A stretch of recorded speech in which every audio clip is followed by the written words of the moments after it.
இன்றைக்கி தமிழகத்தில் எங்களுடைய முதன்மையான பிரச்சனை அப்படின்னா தமிழ்நாட்டில் தேச உணர்வோடு பாரதிய ஜனதா கட்சி தமிழகம் முழுவதும் மூவர்ண கொடியேந்தி யாத்திரையை நடத்தியிருக்கிறோம். அதனுடைய விளைவாக நேற்றைய தினம் திருச்சியில் நடத்தினோம். நாளைக்கு மதுரை மாநகரில் மாரி சக்கரவர்த்தி ஏற்பாடு பண்ணியிருக்காரு. அதனைத் தொடர்ந்து இன்றைக்கி திருப்பூரில் நானும் மதிப்புக்குரிய அன்பு சகோதரர் அண்ணாமலை அவர்களும் இன்றைக்கி திருப்பூரில் இந்த மூவர்ண கொடி யாத்திரையை நடத்துகிறோம். நாளைக்கு கிருஷ்ணகிரியில் ஓசூரில் மூவர்ண கொடி யாத்திரையை நாளைக்கு பண்ணுறோம். இதுபோல் தமிழ்நாடு முழுவதும் எல்லா சட்டமன்ற தொகுதி வாரியும் நடத்த சொல்லியிருக்கிறோம். இந்திய இராணுவ வீரர்களுக்கு மரியாதை செய்கின்ற வகையிலும் அதுக்கு வித்திட்ட பாரத பிரதமர் நரேந்திர மோடி அவர்களுக்கும் நன்றி தெரிவிக்கிற வகையிலும் இந்தியாவுடைய மானத்தை இந்தியாவுடைய நிலையை உயர்த்தி காட்டிய மோடி அவர்களுக்கு நன்றி தெரிவிக்கின்ற வகையிலும் இந்த ஊர்வலங்கள் தமிழ்நாடு முழுவதும் தேசிய கொடி ஏந்தி கட்சி சார்பு இல்லாமல் அதில் எல்லோரும் கலந்து கொள்கிற வகையில் மோடி அவருடைய படத்தை மட்டுமே போட்டு தேசிய கொடிகளை மட்டுமே ஏந்தி தமிழ்நாடு முழுவதும் இந்த மூவர்ண கொடி யாத்திரையை நடத்தி கொண்டிருக்கிறோம். இன்றைக்கு மதுரையில் மதுரை கோட்டத்தில் உள்ள மதுரை மேற்கு, மதுரை கிழக்கு, அப்புறம் சிவகங்கை, தேனி, திண்டுக்கல் ஆகிய மாவட்டங்களும் மாவட்ட பொறுப்பாளருடைய நியமனத்தில் நாங்கள் இருந்துகிட்ருக்கோம். வேறு டாஸ்மாக் நிறுவன அதிகாரிகள் நடத்துகிறாங்க. இல்லை, அது ரைடுங்கிறது அது இண்டிபெண்ட் பாடி. அதுக்கும் பாரதிய ஜனதா கட்சிக்கும் எந்த விதமான சம்மந்தம் கிடையாது. அது தேவையில்லாமல் ஒரு இடத்துல போய் யாரும் எந்த ஒரு நிறுவனமும் ரைடு பண்ணுறதுக்கான வாய்ப்புகள் இல்லை. ஏதாவது ஒரு இப்போ நெருப்பு இல்லாமல் புகையாதுன்னு சொல்லுவாங்கள்ல, ஏதாவது அங்கே இருக்க போய் தான் அங்கே போய் ரைடு பண்ணுறாங்க. அது இண்டிபெண்டனுடைய ஈடியோ ஐடியோ அது ஒரு இண்டிபெண்ட் பாடி. தமிழக அமைச்சர்கள் வீட்டிலே நடத்துது. தமிழக அமைச்சரோட போக்கு எப்படி இருக்காது? ரைடு நடத்துகிறாங்க அப்படின்னா ஒரு சொன்ன மாதிரி ஒரு பிரச்சனை இல்லாமல் அவங்க பண்ண மாட்டாங்க. தமிழக அமைச்சரே வீட்டிலே நடக்குது.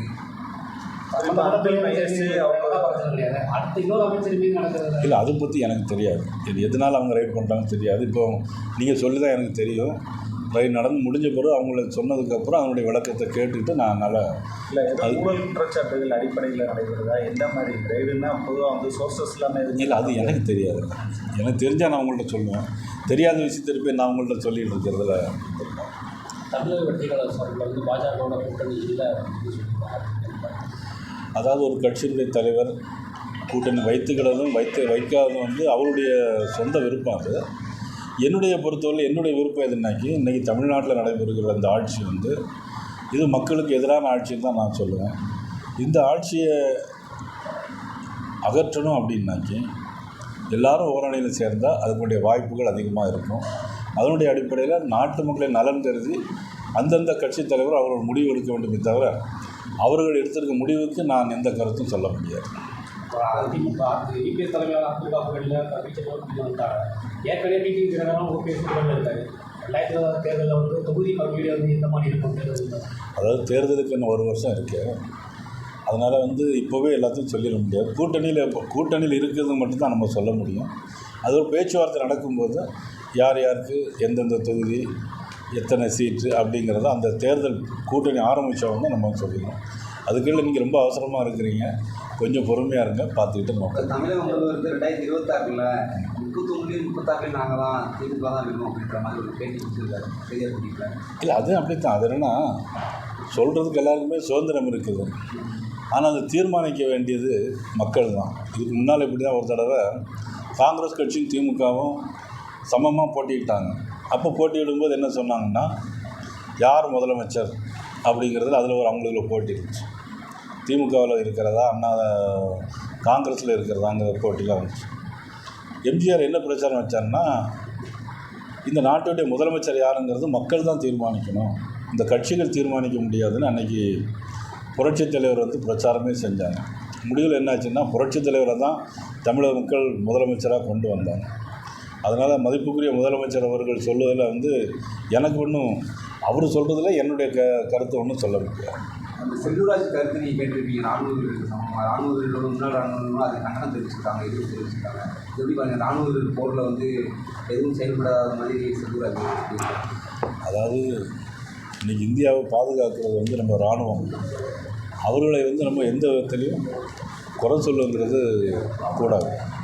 செல்லூராஜ் சொன்னது என்ன அது நீங்கள் தான் பார்த்துக்கணும். பொதுத் தேர்வு ரிசல்ட் இன்றைக்கி 10th பொதுத் தேர்வு ரிசல்ட் வந்துருக்கு. அது முடிஞ்சளவுக்கு அவன் தமிழகத்தில் அனைத்துமான தேர்ச்சி எழுந்துச்சு, அவமான அளவு படிக்கலாம். இல்லை, அதாவது பரீட்சை எழுதி வெற்றி பெற்றவர்கள் இது, அது சம்பந்தமான கேள்வி. இதில் போதுமானதா இல்லையாங்கிறது எப்படி நம்ம சொல்ல முடியும்? இப்போ வந்து பரீட்சை எழுதியிருக்காங்க, அதிக மதிப்பெண் பெற்றால் வெற்றி பெற்றிருப்பாங்க. இதுக்கு வந்து நம்ம என்ன பதில் சொல்ல முடியுது? இல்லை, தேசிய கல்வி திட்டம் அமலுக்கு கொண்டு வருன்றப்போ வந்து தமிழகத்தில் வந்து கல்விகள் வந்து என்ன மாதிரி தேசிய கல்விக் கொள்கை? அதான் தேசிய கல்விக் கொள்கையில் ஏற்கனவே இருக்க ஆங்கிலம் தமிழ் போக 3வது ஒரு மொழி எடுத்துக்கிடலாம் அப்படிங்கிற மாதிரி ஒரு கருத்து இருக்குது. அதில் 3வது மொழி வந்து ஹிந்தி தான் எடுக்கணுங்கிற கட்டாயம் இல்லை. தெலுங்கு எடுக்கலாம், மலையாளம் எடுக்கலாம், கன்னடம் எடுக்கலாம், எந்த மொழி வேணாலும் எடுக்கலான்னு தான் இருக்குது. ஆனால் இன்னொரு மொழியை படிக்கிறதுனாலோ அந்த மொழியினுடைய கலாச்சாரம், பண்பாடு, அறிவியல் அதெல்லாம் தெரிஞ்சிருக்குன்னா அறிவு இப்போ காலப்போக்கில் இப்போ நீங்கள் கையில் செல்ஃபோன் வச்சுருக்கீங்க. செல்ஃபோனை வச்சுட்டு இன்றைக்கி செல்ஃபோன் இல்லைன்னா நம்மளால் வாழவே முடியாது. எப்படி இந்த நாகரிகம் வந்துச்சு நமக்கு? இப்போ நமக்கு தெரிஞ்ச அளவுக்கு விட அதிகமாக இப்போ 2 வயசு 3 வயசு குழந்தைகள்லாம் வந்து செல்ஃபோன் ஆப்ரேட் பண்ணிகிட்ருக்காங்க. அதனால் நாளுக்கு நாள் அறிவியல் வளர்ச்சியும் எல்லா முதிர்ச்சியும் வந்து நாளுக்கு நாள் வளர்ந்து கொண்டே இருக்குது. அதனால் வந்து நம்ம வந்து மாணவர்களுக்கு கல்வி தரத்தை உயர்த்துவதில் வந்து எந்த விதமான குறைபாடும் இருக்கக்கூடாது. அமித்ஷா சார் சென்னை வந்திருந்தப்போ வந்து ஓபிஎஸ் சார் கூப்பிடல அப்படின்னு வருத்தம் அப்படின்னு சொல்லி ஓபிஎஸ் சரியாக செஞ்சுருக்காரு. இன்னைக்கு கூப்பிடாத வருத்தமாக இருக்குது அப்படின்னு சொல்லியிருக்காரு. பார்க்க எங்கள் கூட்டணியில் இருக்காரு. இல்லை, அன்னைக்கு அவர் கூட்டணியில் இருக்கிறாரு, அதில் ஒன்றும் சந்தேகம் இல்லை. ஏன்னா அன்னைக்கு உள்ள சூழ்நிலை வந்து அங்கே பேச்சுவார்த்தைக்கு வந்தோம். அவர் வந்தது வேறு விஷயம். அதுக்கப்புறம் ஒரு நண்பருடைய வீட்டுக்கு போனாங்க. அதுக்கு பிறகு இதை வந்தனால இது பேசி முடித்தாங்க. அதனால் ஏற்கனவே இருக்கிறார்கள், அதனால் அவங்கள கூட்டணியில் நம்ம பேசுகிற அவசியம் இல்லை. இருவருமே கூட்டணியில் இருக்காங்க. இபிஎஸ் இருக்காங்க, ஓபிஎஸ் பேச இருக்கிறாங்க. அதிமுக உட்கட்சி பிரச்சனைகள் நிறைய பிரச்சனை போய்க்கிறது. இந்த சமயத்தில் நீங்கள் இபிஎஸ் தலைமையாக தமிழகத்தில் நாங்கள் வந்து தேர்தலில் போட்டிருக்கோம், கூட்டணி அமைச்சிருக்கோம் சொல்லியிருக்கீங்க. இப்போ ஓபிஎஸும் ஒருங்கிணைப்பாளர் பதவி தான் வந்து இன்னும் முடியலை. இல்லை, அது வந்து நீதிமன்றத்தில் இருக்குது. இப்போ இன்றைக்கி உள்ள சூழ்நிலைக்கு வந்து இபிஎஸ் தான் கட்சியினுடைய பொதுச் செயலாளராக இருக்காங்க. அது முடிந்த பிறகு நம்ம அதை பற்றி பேசிக்கலாம். பாஜக இருக்கிற வரைக்கும் அதிமுக இணைய வாய்ப்புகள் சொல்லி திருமாவளவன் பண்ணியிருக்காங்க. அந்த மாதிரி பாஜகவுக்கு இந்த கட்சி இருந்தால் நாங்கள் கூட்டணியில் இணைய மாட்டோம், அப்படி எதுவும் நிலைப்பாடு அப்படி எந்த கட்சி? திருமாவளவன் என்னுடைய நண்பர் தான், எனக்கு ரொம்ப வேண்டியவர். அவர் வந்து கூட்டணி வந்து பாஜகவோட இல்லைங்கிறதும் அல்லது திமுகவோட இருக்க போகிறாரா என்பதும் அவர் தானே முடிவு செய்ய வேண்டும்.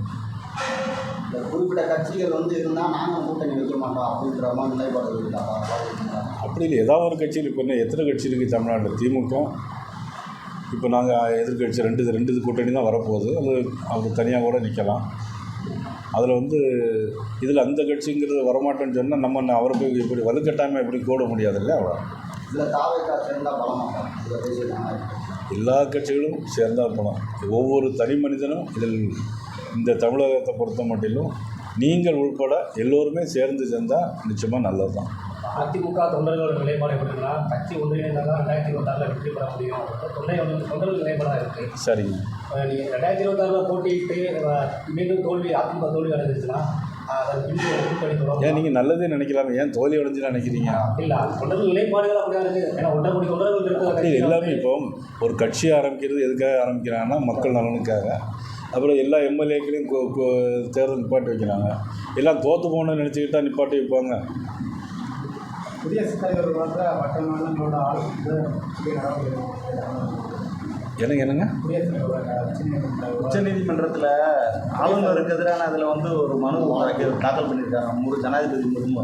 இந்த மாதிரி வந்து அரசியல் தலையீடு வந்து கவர்னர் சொன்னதை வந்து தலையிடலாமா அப்படின்னு சொல்லி கேள்வி கேட்டுருக்காங்க. அதனால் உச்சநீதிமன்றத்தை வந்து ஆளுநர் கட்டுப்படுத்தப்படுறாரான்னு சொல்லி ஸ்டாலின் சொல்லியிருக்காரு. மற்ற மாநிலங்களுக்கு ஆதரவு கடிதம் கேட்டிருக்காரு. அதாவது நான் ஏற்கனவே சொல்லியிருக்கேன், ஆளுநருக்குன்னு ஒரு சில அதிகாரங்கள்.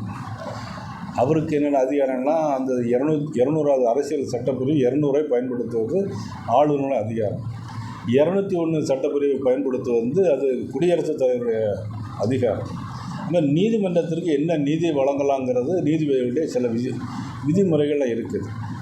இதில் விதிமுறைகளை மீறும்போது அதில் யாருங்கிறது சர்ச்சைக்குள்ளே போகக்கூடாது. நீதிமன்றத்தினுடைய விவரங்களை நம்ம அதிகம் பேசக்கூடாது. இருந்தாலும் நீதிமன்றம் என்னென்ன தீர்ப்பு வழங்கணும், நீதிமன்றமே சட்டங்களை போடுற மாதிரி வந்ததுன்னா நாளைக்கு அரசியலமைப்புகளே இல்லை, தேவையில்லாமல் போயிடுமே.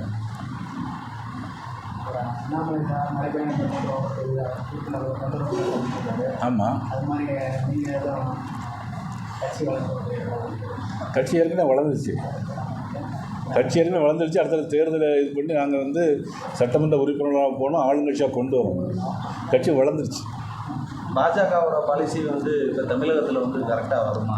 இது வரைக்கும் வந்து என்னென்னா எல்லா இதுலேயும் கூட்டணி கட்சின்னா துணை முதல்வர் அப்படின்ற ஒரு பிரின்சிபலோடவே இருந்தது. தமிழக அரசியலில் எங்களுக்கு வந்து தேசிய ஜனநாயக கட்சி ஆட்சிக்கு வரணும். ஆட்சியில் பங்கு முதல்ல வந்து ஆட்சிக்கு வரணும். முதல்ல தேர்தலை அறிவிக்கணும். நாங்கள் பேச்சுவார்த்தைகளை தொடரணும். யாருக்கு என்ன சீட்டுன்னு இருக்கணும், யார் கேண்டிடேட், இங்கே இருக்கிற ரைட் சைடில் இருக்கிற கேண்டிடேட்டா லெஃப்ட் சைடில் இருக்கிற கேண்டிடேட்டாங்கிற முடிவு பண்ணணும். மக்கள் ஓட்டு போடணும், ஜெயிக்கணும். இவ்வளோ வேலைகள் இருக்குது. கொஞ்சம் அவசரப்படுறீங்க, பொறுத்து பண்ணி. இல்லை பெரும்பான்மை கிடைச்சிருக்கும் பட்சத்தில் ஏன் நீங்கள் அவசரப்படுறீங்க? பொறுத்துன்னு பாருங்கள். பெரும்பான்மை கிடைக்கின்ற பட்சத்தில் என்ன மாதிரி நீதி கிடைச்ச நக்கீரருக்கே நீதி கிடைச்ச மண் தானே மதுரை மண். 2026 மட்டுமல்ல 33, 36 கேட்டார்.